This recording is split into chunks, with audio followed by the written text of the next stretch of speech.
Au cœur du bassin minier du Nord-Pas-de-Calais, là où la terre s'est affaissée sous le poids de l'extraction industrielle, subsiste un réseau de cités et de structures fossilisées que les cartes modernes tentent d'effacer.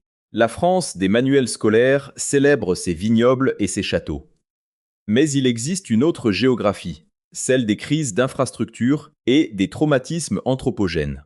À l'extrême du département du Nord, la ville de Wallers abrite le site de Arenberg, un complexe minier dont la fosse s'enfonce à plus de 600 mètres sous la surface. Le long de la route départementale qui mène au site, une anomalie routière frappe le regard. Une section pavée rectiligne de 2300 mètres de long, flanquée d'une forêt dense et sombre, connue sous le nom de trouée d'Arenberg. Ce couloir forestier n'est pas un aménagement paysager, c'est une cicatrice géologique et logistique. Pour le visiteur occasionnel, ce n'est qu'un secteur de course cycliste poussiéreux. Pour l'analyste des infrastructures, c'est le vestige d'une voie de transit forcée, où des millions de tonnes de roches stériles et de charbon ont été arrachées aux entrailles de la Terre au prix d'effondrements souterrains massifs. Les mineurs qui arpentaient ce tracé au début du XXe siècle marchaient littéralement au-dessus d'un vide structurel instable, provoqué par la décompression des couches de schiste. Arenberg n'a pas été conçu pour être habité, mais pour être essoré jusqu'à la rupture de ses fondations physiques. L'échelle du phénomène se mesure en chiffres bruts et indiscutables. Entre 1900 et 1989, plus de 30 millions de tonnes de combustible ont été extraites de ce seul gisement, modifiant de façon irréversible la nappe phréatique locale et provoquant des affaissements miniers mesurés à plus de 10 mètres par endroit. Cette exploitation intensive a laissé derrière elle un squelette de fer et de béton. Les trois chevalements géants qui dominent le paysage comme des potences industrielles. Le plus ancien d'entre eux, le puits numéro 1, achevé en 1903, repose sur des fondations en maçonnerie qui subissent encore aujourd'hui la poussée des eaux d'ennoyage. Ce processus inexorable par lequel les galeries abandonnées se remplissent d'un fluide acide et corrosif après l'arrêt des pompes d'exor. C'est ici que se révèle la première couche historique de cette crise structurelle. Le système des cités minières environnantes, comme la cité d'Arenberg, a été édifié selon un plan géométrique strict conçu par la Compagnie des mines d'Anzin. Les habitations, construites en briques rouges locales sans fondation profonde, étaient directement connectées aux exigences du puits. Les rues étroites et rectilignes n'obéissaient à aucune logique d'urbanisme civil. Elles étaient configurées pour maximiser le contrôle social et la vitesse de déplacement des équipes de nuit vers la cage d'ascenseur. L'architecture même des maisons de Coron, avec leurs caves voûtées basses, servait d'indicateur de tension géologique. Lorsque les cadres de porte commençaient à se fissurer et que le sol des cuisines penchait de plusieurs degrés. Les ingénieurs savaient que les galeries inférieures commençaient à céder sous la pression des terrains de couverture. Les habitants vivaient ainsi dans une structure conçue pour s'effondrer lentement sur elle-même, un piège immobilier dont ils ne possédaient pas les titres de propriété. Vers la fin des années 1960, face à la baisse de rentabilité du charbon face au pétrole importé, la direction de la compagnie prit une décision technique fatidique. Au lieu de consolider les secteurs menacés par les infiltrations d'eau saline provenant des nappes calcaires supérieures, elle ordonna l'accélération des cadences dans les veines de forte pente, les plus instables du réseau. Ce choix purement économique plaça les installations de surface dans une situation de vulnérabilité structurelle critique, augmentant la fréquence des secousses sismiques artificielles perceptibles par la population locale. Le sol sous les cités de briques commença à vibrer de manière continue, prélude à une rupture mécanique majeure que les rapports internes de l'époque tentèrent de dissimuler sous des termes purement statistiques, à mesure que la tension géologique augmentait sous la commune de Wallers. Les ingénieurs de la Compagnie des mines d'Anzin durent faire face à une réalité invisible mais destructrice, l'agressivité chimique des eaux souterraines. Les rapports techniques confidentiels de l'année 1972 révèlent que le véritable ennemi des infrastructures n'était pas seulement la rupture mécanique des roches, mais un processus silencieux d'altération minérale appelé pyritisation. Les couches de charbon d'Arenberg contiennent de fortes concentrations de sulfure de fer. Au contact de l'oxygène introduit par la ventilation forcée des galeries, ce composé se transforme en acide sulfurique, attaquant directement les cuvelages en fonte des puits de mine. Le puits numéro 2, qui descendait à plus de 600 mètres pour extraire le précieux combustible gras, s'est retrouvé au centre d'une bataille logistique désespérée.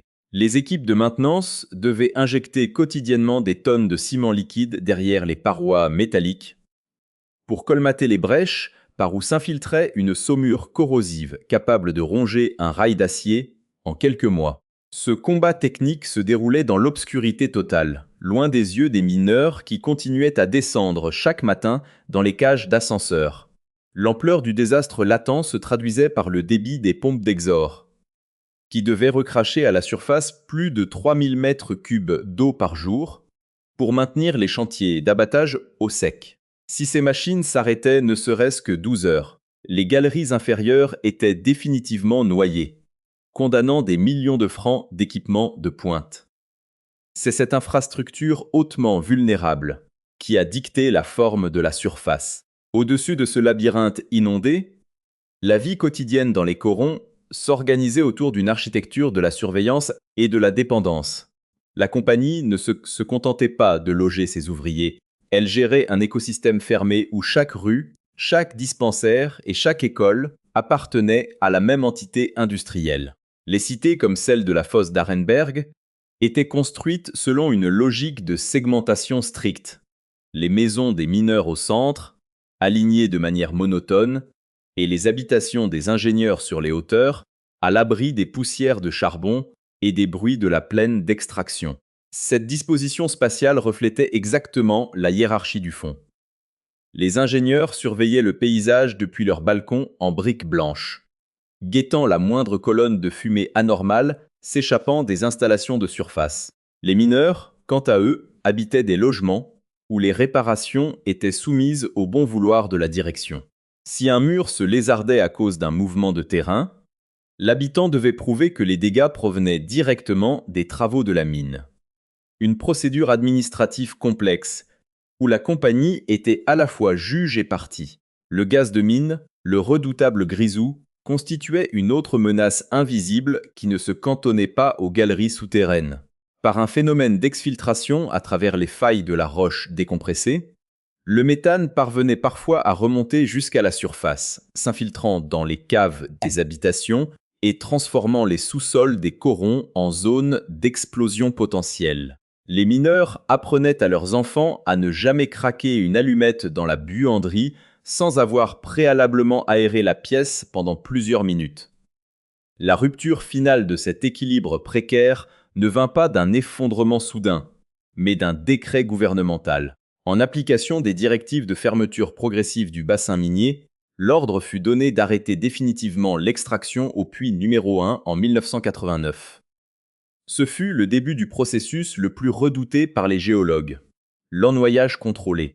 Les pompes géantes furent stoppées, et l'eau commença à remonter lentement dans le réseau de galeries. En s'élevant, le fluide acide dissout les piliers de soutènement restés sur place, provoquant une série d'affaissements de surface retardés que les plans d'urbanisme actuels tentent encore de gérer. Les autorités locales durent installer des stations de surveillance sismique, permanentes au milieu des champs pour anticiper les effondrements de terrain subis, capables d'engloutir des portions entières de routes ou d'habitations. En quelques secondes, l'arrêt des installations d'Arenberg en 1989 n'a pas seulement figé les machines, il a initié une phase de dégradation passive des structures de surface que les ingénieurs appellent la ruine thermique. Privés du chauffage industriel et de la maintenance constante assurée par les équipes techniques de la compagnie, les grands bâtiments de briques et de fer de la fosse se sont retrouvés exposés aux hivers rigoureux du nord de la France.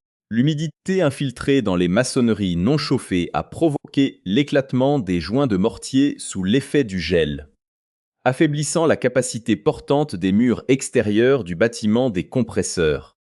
Ce phénomène physique, loin d'être un simple détail esthétique, représentaient une menace directe pour l'intégrité des chevalements géants. Le poids de ces structures métalliques, qui s'élèvent à plusieurs centaines de tonnes, repose en partie sur des massifs de béton ancrés profondément dans le sol de surface, mais aussi sur l'équilibre des forces de tension calculées par les ingénieurs du début du siècle. Lorsque le sol autour des puits a commencé à se gorger d'eau en raison de la saturation de la nappe phréatique supérieure, les fondations ont subi des poussées d'Archimède différentielles, provoquant des microdéplacements invisibles à l'œil nu mais critiques pour la stabilité géométrique des molettes, ces poulies géantes situées au sommet des tours de fer. L'échelle de cette instabilité s'observe dans les archives topographiques des services de l'État chargés de la surveillance post-minière. Des relevés laser effectués au cours des décennies suivantes ont montré des inclinaisons de quelques millimètres par an sur le chevalement du puits numéro 2, un signal d'alarme qui a forcé les ingénieurs à concevoir des ceinturages d'acier d'urgence pour éviter une rupture par cisaillement. Pendant ce temps, le paysage urbain des corons subissait sa propre métamorphose infrastructurelle. Les réseaux d'assainissement et d'eau potable, autrefois gérés de manière centralisée par la compagnie, ont dû être raccordés à la hâte au système des collectivités civiles. Ce transfert de gestion a révélé des anomalies structurelles majeures. De nombreuses canalisations traversaient des zones d'affaissement actif, subissant des contraintes de traction qui provoquaient des ruptures chroniques et des fuites massives de fluides dans les sols argileux sous-jacents. Cette humidité constante au niveau des fondations superficielles des maisons en briques a accéléré le pourrissement des structures en bois de l'habitat ouvrier, forçant l'évacuation définitive de certaines sections de cités devenues insalubres. La nature a profité de ces défaillances anthropogènes pour réinvestir les espaces abandonnés. Les anciens parcs à bois, où étaient stockés les troncs de pince utilisés pour le soutènement des galeries, se sont transformés en friches denses dominées par des espèces végétales invasives, comme la renouée du Japon, dont les racines puissantes sont capables de perforer le bitume et de disloquer les dallages de béton des anciens ateliers de réparation. C'est dans ce contexte de décrépitude programmée qu'est apparu le projet de conversion culturelle et patrimoniale du site. Au début des années 2000, l'idée de transformer cet outil de production brute en un pôle cinématographique et technologique a émergé comme une solution pour sauver les structures de la démolition totale. Les grands volumes des salles des machines ont été vidés de leurs alternateurs et de leurs treuils pour accueillir des plateaux de tournage et des laboratoires de recherche sur l'image. Mais cette réutilisation moderne se heurte constamment aux réalités physiques du sous-sol. Pour rendre le site accessible au public et aux équipes de tournage, les autorités ont dû mettre en place un plan de confinement technologique rigoureux, incluant des capteurs de gaz électronique reliés à des alarmes automatiques pour détecter toute remontée de méthane résiduel. Sous les planchers flambant neufs des studios de production, le vide des puits condamnés demeure scellé par des bouchons de béton de plusieurs mètres d'épaisseur, subissant la pression constante des eaux d'ennoyage qui continuent de monter dans les réseaux inférieurs. La décision d'ouvrir ce site au public, sans avoir totalement stabilisé la cinétique des fluides souterrains, a placé les gestionnaires face à un défi permanent. Concilier la conservation d'un monument historique avec la surveillance d'une bombe à retardement géologique dont personne ne peut prédire avec exactitude la date de saturation finale. La saturation définitive de la nappe phréatique sous le site d'Arenberg n'est plus une hypothèse mathématique. C'est une réalité physique que mesurent quotidiennement les capteurs de pression piézométriques implantés dans les anciens puits. Lorsque l'eau saline et acide atteint le niveau des premiers bancs de craie superficielle, elle modifie la structure chimique des sols qui soutiennent l'ensemble du bassin. Les anciens mineurs reconvertis en agents de surveillance environnementale observent des modifications subtiles mais alarmantes dans la topographie de la trouée d'Arenberg. Les pavés de cette route mythique, usés par près d'un siècle de charrois lourds et de sédimentation industrielle, subissent des forces de poussée verticale qui font sauter les joints de sable et déchaussent les blocs de granit. Ce phénomène d'origine anthropogène transforme une infrastructure routière historique en un terrain mouvant, où chaque pavé devient l'indicateur de tension mécanique se jouant à des centaines de mètres sous les pieds des passants. L'échelle de cette ultime crise infrastructurelle dépasse désormais les frontières du seul complexe minier pour toucher l'économie globale de la région. Les affaissements cumulés ont créé des cuvettes topographiques artificielles, où les eaux de ruissellement s'accumulent sans possibilité d'évacuation naturelle par gravité. Pour éviter la transformation des plaines agricoles environnantes en marécages stériles, les ingénieurs des services de l'État ont dû concevoir une infrastructure de substitution massive, un réseau de stations de relevage automatique qui fonctionne sans interruption, consommant des mégawatts d'électricité uniquement pour maintenir le niveau des nappes, sous le seuil critique des fondations urbaines. C'est le coût caché et perpétuel de l'extraction industrielle. La collectivité doit payer indéfiniment pour réparer les lois de la physique violées par un siècle d'exploitation frénétique. Au milieu de ce paysage sous perfusion technique, les 3 chevalements d'Arenberg se dressent comme des monuments à la mémoire d'un monde disparu. Mais leur rôle a radicalement changé. Ils ne sont plus des outils de production ni de simples décors de cinéma. Ils sont devenus les sentinelles d'un équilibre instable. Le puits numéro 1, dont le bouchon de béton subit la poussée maximale des fluides souterrains, fait l'objet de toutes les attentions des géologues. Si la liaison entre le béton moderne et la vieille maçonnerie de briques du cuvelage d'origine venait à céder sous la pression, l'eau d'un noyage corrosive jaillirait à la surface, polluant de manière irréversible les nappes phréatiques superficielles qui alimentent en eau potable des dizaines de milliers d'habitants de la région de Valenciennes. La gestion de ce risque majeur repose sur une bureaucratie de crise discrète mais omniprésente, où chaque décision technique est pesée en fonction des risques d'effondrement ou de pollution chimique instantanée. Les visiteurs qui se pressent aujourd'hui dans les espaces rénovés du pôle d'excellence en images et médias marchent sur un sol surveillé par des dizaines de capteurs sismiques et thermiques reliés en temps réel au centre de crise de la préfecture. Le contraste est total entre la légèreté des productions audiovisuelles modernes qui s'y tournent et la lourdeur des infrastructures de sécurité qui maintiennent le site en vie. Les anciens ateliers où l'on réparait les marteaux-piqueurs et les berlines de charbon abritent désormais des serveurs informatiques et des caméras haute définition. Mais l'odeur du schiste mouillé et du fer oxydé remonte parfois par les bouches de ventilation, rappelant la présence du géant endormi juste en dessous. La mémoire ouvrière s'est fossilisée dans ces structures de briques et d'acier. Mais la géologie, elle, refuse de s'arrêter.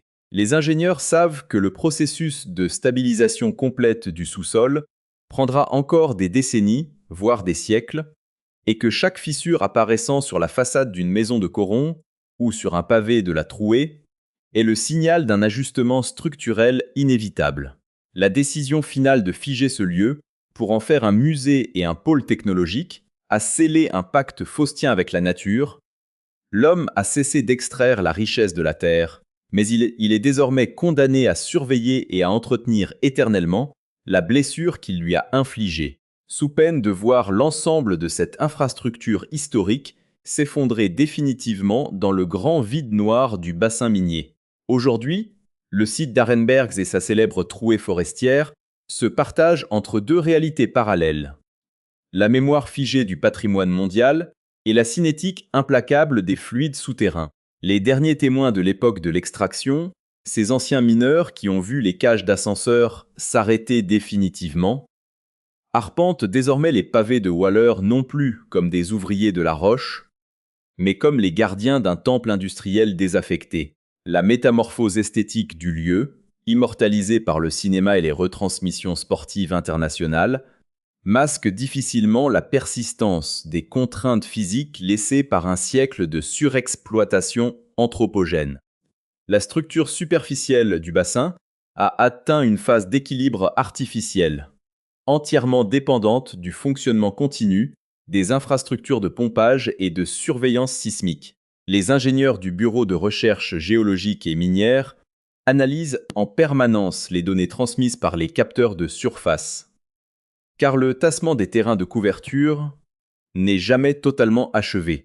Dans les anciennes cités de briques, là où des générations de familles ouvrières ont vécu au rythme des sirènes du puits, les façades restaurées affichent une uniformité trompeuse.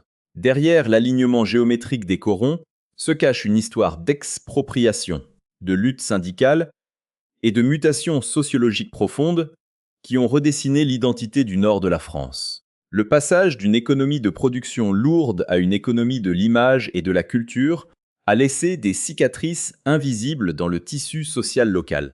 L'infrastructure n'est pas seulement faite de béton, de fonte et de rails d'acier. Elle est constituée des trajectoires de vie de milliers d'hommes et de femmes dont le quotidien était indexé sur le tonnage de combustible arraché chaque jour au sous-sol. La préservation des trois chevalements géants, classés au titre des monuments historiques, représente un défi technique et financier permanent pour les collectivités. Ces structures métalliques, conçues à l'origine pour une durée d'exploitation limitée, subissent les assauts de la corrosion atmosphérique et des micro-mouvements de terrain provoqués par l'ennoyage des vides miniers profonds.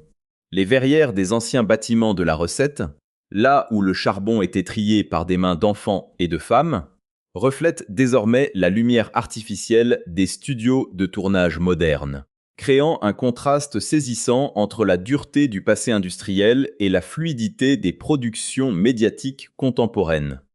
C'est ici que s'achève la trajectoire d'Arenberg, dans cette coexistence forcée entre un monument dédié à la mémoire ouvrière et une réalité géologique souterraine qui refuse de se laisser oublier. La trouée d'Arenberg, avec sa perspective rectiligne de 2 km de pavés disjoints, demeure le symbole le plus puissant de cette confrontation entre l'homme et la matière. Chaque année, lorsque les coureurs cyclistes traversent ce secteur au milieu d'une clameur populaire, la plupart ignorent qu'ils franchissent le toit d'un immense labyrinthe effondré. Une cathédrale de vide où le schiste et l'eau acide reprennent lentement leur droit. Le visiteur qui s'attarde sur le site après le départ des caméras et des touristes peut encore percevoir, dans le silence de la friche forestière, le grondement sourd des stations de relevage qui maintiennent la plaine hors de l'eau. Ce bruit mécanique discret est le véritable rythme cardiaque du bassin minier actuel, le rappel constant que l'arrêt de l'activité humaine n'a pas annulé les lois de la physique. Le complexe de Wallers-Arenberg ne s'est pas effondré, il a été fossilisé par la volonté des hommes, mais sa stabilité future dépendra toujours de la vigilance technique de ceux qui marchent aujourd'hui au-dessus de ces galeries oubliées. La France industrielle a refermé le livre du charbon, mais elle est restée propriétaire de ses vides, condamnée à gérer éternellement l'héritage de ses propres excès infrastructurels.